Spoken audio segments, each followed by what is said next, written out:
কষ্টের পরেই আছে আনন্দ। এই দুনিয়াটাই এরকম, কষ্টের পরই আনন্দ। দেখবেন তারাবির নামাজ 20 রাকাত পড়তে কষ্ট লাগে না? কোমরে ব্যথা, হাঁটুতে ব্যথা, কিন্তু 20টা রাকাত যখন শেষ করে মসজিদ থেকে বের হই, একটা আনন্দ আছে না নাই? কষ্ট করে পরীক্ষার জন্য প্রিপারেশন নিলেন আপনি কয়েক মাস, কিন্তু ফলাফল যখন ভালো হয় তখন একটা আনন্দ আছে না নাই?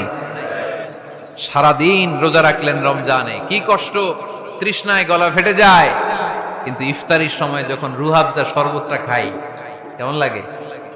একটা আনন্দ আছে না নাই? এজন্য আল্লাহ বললেন ফাইন্না মাআল উসরি ইউসরান, ইন্না মাআল উসরি ইউসরা। ও নবী, কষ্টের দিন মক্কায় অল্প কিছু দিন, মদিনাতে আনন্দের দিন অপেক্ষা করছে। আমাদের জীবনে যদি দুঃখ কষ্ট আসে, আমরা ধৈর্য ধরবো, তাওয়াক্কুল করবো একজনের উপর, তিনি কে? কারণ আমরা বিশ্বাস করি কষ্টের দিন এটা চিরকালের জন্য নয়, সামনে আনন্দের দিন আমাদের জন্য সেট করে রেখেছে কে? বিপদে পড়লে ডাকবো কারে? আমাদের অসুস্থতাকে সুস্থতায় পরিণত করে দিতে পারে কে?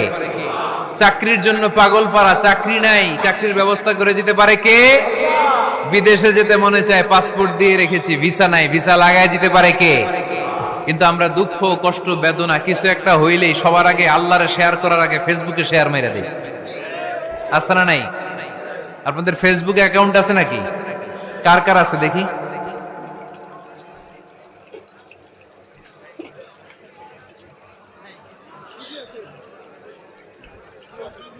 আছে আছে।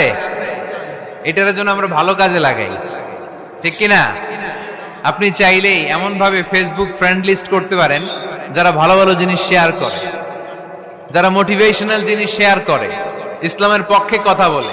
আপনার এক একটা শেয়ারে অনেকের জীবন বেঁচে যেতে পারে, ঠিক কিনা? একজন মুমূর্ষু রোগীকে বাঁচাতে রক্তের প্রয়োজন, রক্তের গ্রুপ এ পজিটিভ, যারা রক্ত দান করতে আগ্রহী তারা এই নাম্বারে যোগাযোগ করুন। ফেসবুকে মাঝে মাঝে এরকম নিউজ আসে না নাই?